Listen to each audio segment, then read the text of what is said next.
Okay, so we're going to go over how to use mytuitionscore.com and create a report.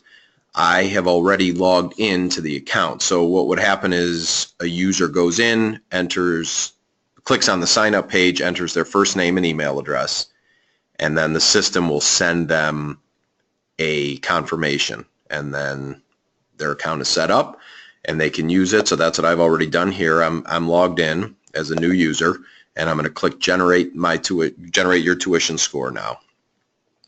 And this takes them to the Get Started screen. As an FYI, as an advisor, you are able to create as many of these reports in your own account for various clients. But this would be the client process or your process if you're creating a report. So you're going to click Get Started, and this is going to take them into the first screen. So we have parent's name, we're going to use me, and then the other thing real quick, just because this is going to be the first question you have, here's the VIP code, and that's going to be a question that they ask, you know, where do I put the VIP code? So on the first page of questions is the VIP code, and you've created a VIP code or given them a VIP code to use. So we're going to do that. We're going to just make up Bob Rose here as a student, and then Bob's a male, and we'll use this email address for now, and my zip code 44139. There's the VIP code. Move on to the next screen. Graduation year, we're going to say Bob is a junior, so 2018. Bob lives in Ohio. And then Bob lives in the zip code. One of the questions, how far is Bob willing to travel? Well, you've got a few options here. Like to come home and do laundry, so pretty local. Drivable day trip possible. Close enough to occasionally come home for the weekend, or anywhere in the country. And anywhere in the country obviously is going to give us the most flexibility. Desired major, we'll say Bob is looking to get into business. So I'm going to click business. First choice of school, let's say Bob's thinking about Ohio State, and that's going to be Ohio State University in-state. Let's say a private school like Worcester, which is in Ohio, and let's say Duke. And in-state and out-of-state doesn't matter on private schools if you don't know that, but just an FYI. So we've got the three choices. We move on to the next thing. How many family members live in Bob's household? We're going to say 5. Bob's parents are still married, and that there are 2 parents in the household. How many other students are currently enrolled in college right now? No other ones. And we'll go on to the next one. Bob did better on the ACT or SAT. We'll say he did better on the ACT, and we'll say he scored a 24. And his unweighted grade point average, well, let's say Bob has a 3.6. And we'll move along. Next screen, what's Bob's adjusted gross income? Let's say Bob didn't work last year, so he didn't pay any taxes last year. Cash and investments in Bob's name, let's say there's $7,000. Does Bob have ownership in a business? No. And we'll move along. So that's the student's financial profile. Now for the family, how much does the family know about the loan process on a scale of 1 to 10, the college loan process? So we're going to say 2. How sure is Bob about business for his major? He's not. He's heard it's a good idea, so we'll just go with 2 on that. How knowledgeable is he about the schools that's the best fit for him? Let's say a 2 again. How knowledgeable are you about financial aid options? You know, we're just going to say this is the typical family where the average of these questions is a 2. How knowledgeable are you about the best way to complete financial aid documents? 2. How knowledgeable are you about the admission process? 2. How knowledgeable are you about college grants and scholarships? 2. And then we will move right along. Do you have a 529 plan for Bob? If so, let's just say yes. How much do you save each month in a 529 or otherwise for college? So we're going to say this family saves $200 a month. And the household adjusted gross income, we're going to say it's $110,000. And any untaxed income for this family in the prior year, no. how much did they pay in federal and state taxes? We'll just use a $10,000 generic number here. Let's make it $13,000.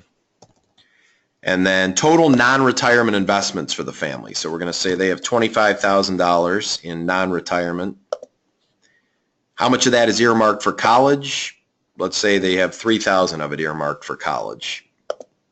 Is the parent self-employed? Let's say no. Average monthly take-home after taxes. So when they get paychecks each month between the two parents or whoever's working, how much are they depositing in the bank each month? And in this case, we're going to say about $6,500. And then we're going to move on to the next screen. And the next one is monthly payment on the primary mortgage. We'll say $1,250. And all of these questions are going toward a cash flow analysis. That's a part of the algorithm to create their tuition score. If you need to breeze through this, if you need to skip through a bunch of this, you can always just enter whatever. So monthly additional mortgage payments, let's say there's zero. Cost for real estate taxes, annual, because most people think about, well, how much do I pay per year for taxes? So in this case, we'll just put $7,000. Monthly utilities, gas, electric, water, etc. Let's use $250. Cost for cable, internet, home phone, we'll go with $200. Home value, let's say that $300,000. And how much do you owe in total mortgages on the house? Let's say $200,000.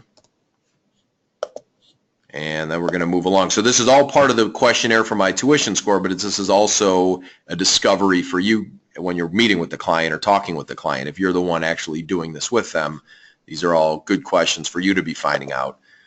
They have $750 in monthly car payments, annual cost for their auto insurance.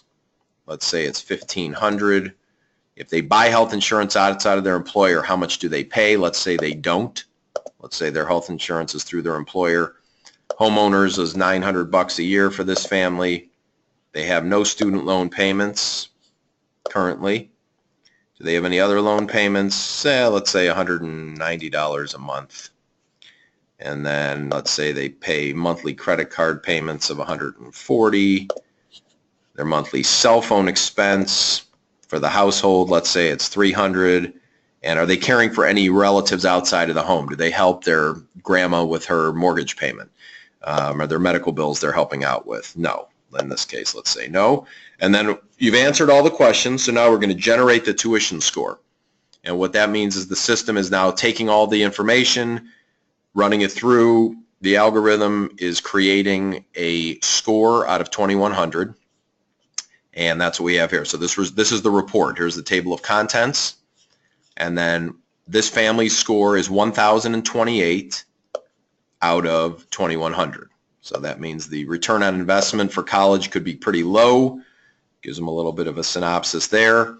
And then it gets right into the cost summary. So Ohio State for 4 years, based on his graduation year, which is 2018, it's going to be about $108,000 over here to attend Ohio State, gross. Based on how much they have saved and earmarked and how much they are saving, they're saying that there's about $22,000 that they'd have for college, which means they're going to be short about $85,000, almost $86,000. And that's demonstrated here. The green is good, and the orange is what they're going to still need. And the average salary 5 years out for a business major after graduation, about $128,000. That is a nationwide average, taking all the different types of business jobs and so forth that are out there. You know, this picture here just gives them a little bit of an idea of the different majors and how much expected average salary that might be to, again, assess the return on investment. How much are we spending on college? If this is a $110,000 investment, you know, how much is Bob going to earn when he comes out potentially? And then this is going to break down by year. Ohio State's about $27,000 for the first year. The family's EFC, this is the actual FAFSA formula, is going to be about $20,000. So cost to attend minus the EFC leaves them with a need of about $7,000 right here.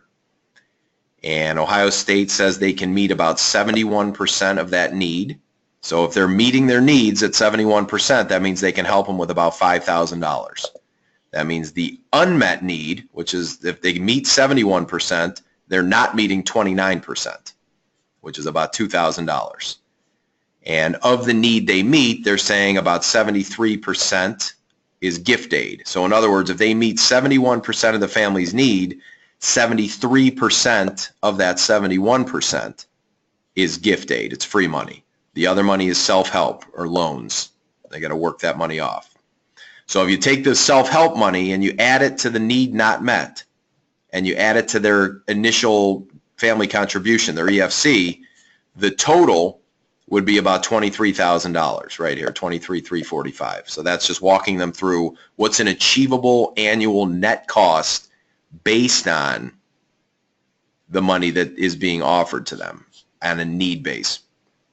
So right here, you've got Ohio State generosity score, 52 out of 100. Just gives the family an idea about how much need they can meet. And then the ACT score, Bob's 24, is below the typical cutoff, which is about a 31 at Ohio State to get free money from the school. And they're saying here, look, don't panic. Free merit-based money, not free need-based money. So don't panic. This just means they're going to get less merit money potentially. They can always retake that test. Here's a little more aesthetically pleasing way to view all these numbers on a chart.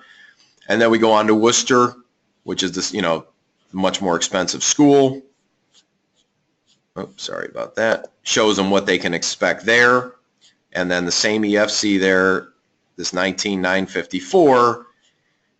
But this achievable number, this $60,000 annual number for Worcester, what it's showing them is it could come all the way down to about $28,000. So Worcester could be in line with Ohio State. And that's one of the important things right away you want to be able to have the family see and use this report for, is that financial aid could make Worcester possibly as affordable as Ohio State. Not necessarily because of merit. Their score is kind of low here. Generosity score at Worcester, 79 out of 100, so a much better generosity score. And then when we get into the EFC chart at Duke, we show them their costs, and potential net cost could be under $25,000 at Duke. So Duke is a much, much more generous school than Ohio State.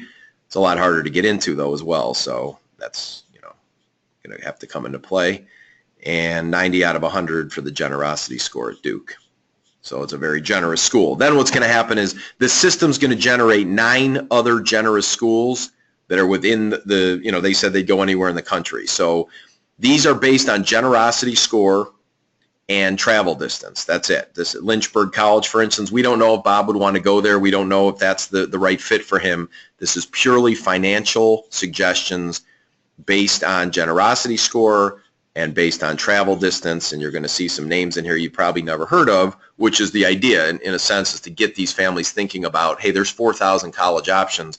Maybe I'd like to consider Pikeville. Maybe I'd like to consider Wesleyan. Maybe I'd like to consider Rosemont. It's just to get them thinking outside of what the initial 3 school selection box might be for them. And so some of them they'll have heard of, some of them they won't. Then the system is going to give schools that are higher ranked for their major. So he wanted to be in business. These are the, some of the best business schools in the country from U.S. News and World Report based on job placement and pay, and that's it. So they'll show the generosity scores, it'll show the cost, but it's not necessarily saying he could get in. It's not necessarily saying that's the right fit for him. This is just objective information. And again, this does not necessarily mean they're the right fit or that a mission is easily achieved.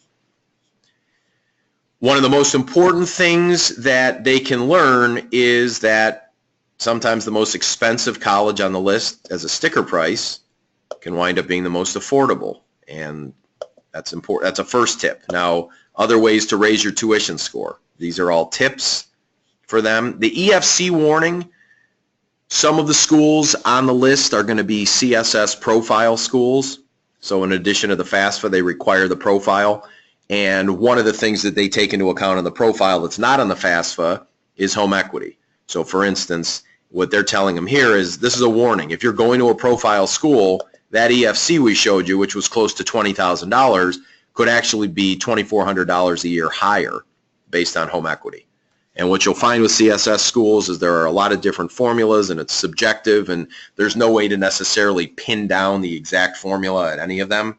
So what we want to do is be able to just kind of give them an idea of how much higher that might be if they're looking at a CSS school. And so again, it goes through all these different tips. And then we're going to get to the college planning checklist. So fill out and submit the FAFSA. This is in accordion style, so you can click on any one of the tips and any one of the checklist items, and it'll explain more about it. Dates to remember, CSS profile, receiving your EFC, getting your award letter. This is saying this is what the process is. So this is a valuable resource for families to understand. Bottom line with families, they don't know what they don't know. And this report is a one-stop resource to help them understand what they need to know. But it doesn't necessarily do it for them, and then it kind of opens their eyes to the things you might be able to help with. Great picture of me right here. About a 25-minute financial aid video, kind of financial aid night in a box. This is the abbreviated version of what you might be doing in a workshop or what they might hear about at their school financial aid night. Again, being a resource, the benefit here is they can start and stop it as often as they want. They can come back and replay it at any time, instead of trying to learn everything in one fell swoop. They can also download our loan manual, our scholarship guide, a list of the most generous schools in the country based on need. And this just goes through then the ability to get skills assessments, a glossary, and again, an accordion style here. Let's say I want to know, what does EFC mean? So I click here. Estimated or expected family contribution is the number to determine your eligibility for federal student aid. It's also the basis for most schools' financial aid departments, blah, blah, blah, etc. So this is the glossary. And again, this whole report is a valuable resource. It gives them enough to understand what they need to know, but not quite enough to solve the problem of necessarily how to do it or how to do it the best way. And that's obviously where you come in. So that is what a report looks like. They can go back in and update the report as often as they need to. They can go back in and make changes, change the schools. If they have questions, they contact us here at info@mytuitionscore.com. These are questions about usage or just general questions. This is not something that is necessarily a helpline or an email support to solve all of their issues and problems. They can download the report, they can print it, and what I didn't do on this one, but what you would do if you want to upload your logo is every page of this report, starting from the very first one, would have your logo or your information on every page. So it's My Tuition Score, compliments of your company or you. And that's how you use the report. That's how you generate a report.